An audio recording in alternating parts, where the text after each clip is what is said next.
'n pendulumskietlood word by punt P bo 'n horisontale oppervlak gelos. By die laagste punt Q van sy swaai bots dit met 'n stilstaande blok wat op 'n wrywinglose horisontale oppervlak geleë is. Ignoreer lugwrywing. Watter kombinasie van behoudswette kan gebruik word om die spoed van die skietlood by Q onmiddellik voor en na die botsing met die blok te bereken? Die korrekte antwoord is A.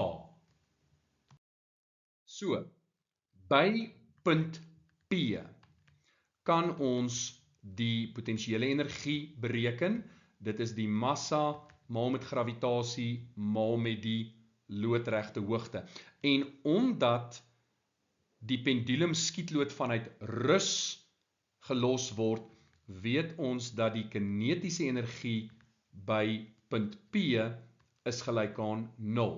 So, die meganiese energie gaan gelyk wees aan die potensiële energie plus die kinetiese energie wat 0 is, met ander woorde mgh is ons meganiese energie.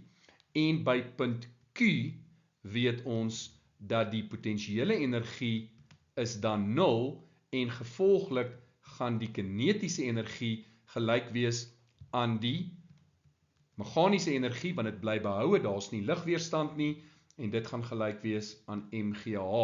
Met ander woorde, ons kan die wet van behoud van meganiese energie gebruik om die spoed van die pendulum skietlood by Q te bereken net voor die botsing. En dan kyk ons na die botsing tussen die pendulum skietlood en die blok. En dan weet ons dat die som van die momentums voor die botsing gaan gelyk wees aan die som van die momentums na die botsing. Met ander woorde, ons gaan gebruik maak van die wet van behoud van lineêre momentum om daardie snelheid te bereken.